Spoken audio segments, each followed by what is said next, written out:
For today's video mga ka-commander, binalikan ko yung palayan mga commander kung saan dito nilagay nila yung itikan. So kung bago ka lang sa aking YouTube channel, paki-subscribe naman po ng aking YouTube channel, Commander Diubic TV. And of course, paki-follow po ng aking Facebook, Commander Diubic sa. Ito mga commander, yung madadaanan ko, ayan, mayroong kanal na napakalinis. Ano, pakalinis. Tapos yung bagong aning palayan mga commander, yan po, bagong ani lang po yan. Ilang oras pa lang po ang pagkaan ng palay dyan mga commander. So maraming laglag ng ano dyan, maraming laglag ng palay. So ayan mga commander, yung kabila niyan, bali hinog na at aanihin na. So marami dito mga commander ang aanihin palay, kaya tuwan-tuwa yung mag-itik. Dito tayo ngayon sa itikan. Ato, hapon ito. Pinuntahan ko ngayong hapon para yung itik ay nandun sa loob ng ng kanyang kulungan mga commander. Ito sa palayan ito para mga commander, oh.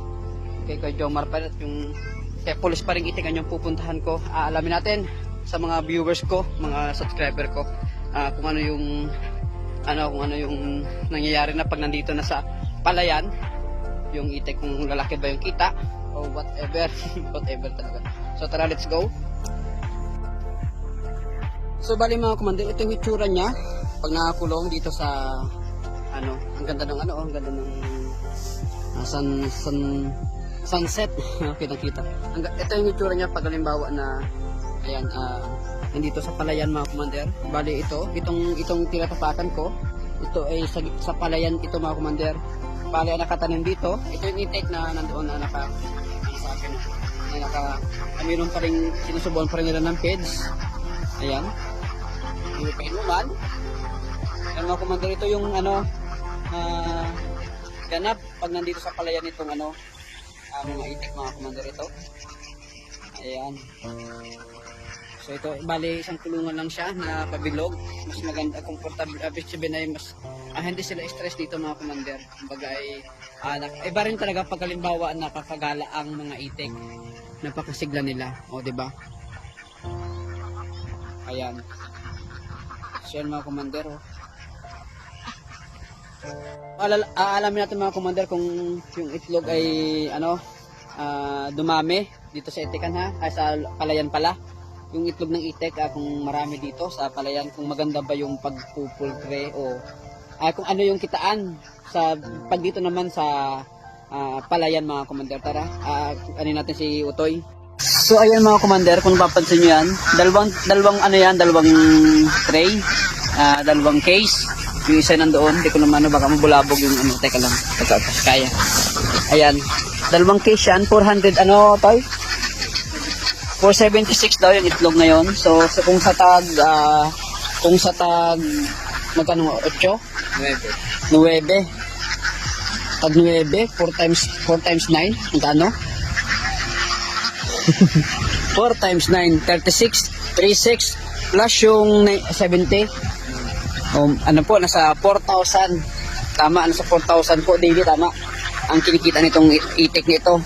Kasi isang araw, wala, 4,000 mahigit po 4,000 mahigit po ang kinita nitong itik nito sa isang araw. So wala na siyang pakatuka kasing feeds mga commander, hindi na siya pinapatuka ng feeds.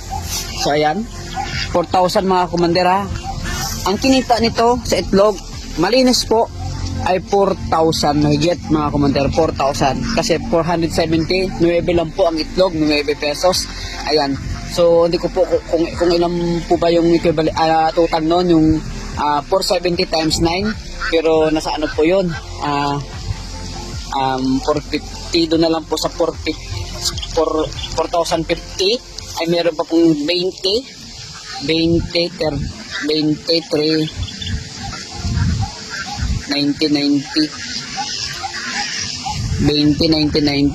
180, 1,120 po ang 4,120 ang kinita po lahat nitong itik nito sa kanilang itlog. 4,180 yun po ang kinita nito sa loob ng isang araw Malinis po yun, wala pong pinapatok ang feed. So tara, let's go. Interview natin si Kuya, si Utoy. Nang hapon, ayan, ito yung bantay ngayon. So tama, 470 yung itlog. 470 ngayong araw, so wala na kayo pinapatok ang feeds. Meron pa po, kalahating sako lang po. Pero ang ng presyo na noon, pero na yun, di ba? Parang okay na yun, di ba? Parang bayad na siya. Ayan mga komandera, Ayun, may plating sako pa daw pong pinapatukan pero siguro nasa 600 na lang yun. So nasa ano pa rin, nasa 3.5 pa rin pala ang kinikita nito. Malinis malinis 3.5. So, yan to, Kyle, anong oras mo pinapunta din eh? Mga Pinapasok. 4:30. 4:30 pinapapasok. So, mula dito, yan, Kalaparan na yan. Siya lang po ang dito, nagpapastol yung Kalaparan po ng yung palayan. Tama to, ikaw lang no, sa ngayon, no? Kaya malapad. So, ang itik matataba. So, tayo okay naman ng pagbabantay. Okay, so, Hindi naman pasawa yung mga itik, no? hindi naman po. Kasi si Papa nito talaga yung veterano sa pag-itik. Tinuturuan ng ni Kuya Jomar, di ba? Toy, no? Si Tutoy. So, ayan to, anong pangalan mo? Jomar po. Jomar din? Parang junior ka. Bale, si Jomar Junior po ay si Kuya Jomar ng tatay nito ay umalis. Umuwi ata sa kanila. Tapos silang pinababantay ngayon. So, mga komandero, ito po yung nangyayari pag nasa loob ng itikan. Nagbabantay si Jomar. Tapos, 4:30 niya anong oras mo to? Pakain. Hindi, pinapalagaw. Mga pag maliwanag ng alas 5. Alas 5. So, kalat dyan yung itlog. Kalat dyan yung Pero itlog. bago ko po alpasan, hindi mo sa kanya ng itlog. Ayun. So, bali, kalat daw yung itlog dyan, no? So, ayan, alas 5 ng umaga, inaalpasan dito sa field. Tapos, ang balik dito, sa kulungan, ay alas 4:30 ng hapon. So, ayan to, shoutout mo na yung mga shoutout mo. Wala. Wala. Ayan. Sige, hanggang dito na lang yung pagbablog ko. So, hanggang dito na lang yung pagbablog ko. Ito po yung itsura ng itikan dito sa palayan. So, hanggang dito na lang pagbablog ko. Maraming salamat sa lahat po ng suporta.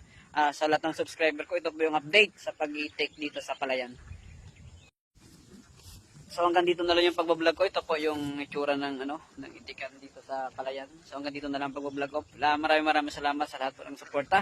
Sa lahat ng subscriber ko, ito po yung update sa pag-itik dito sa palayan.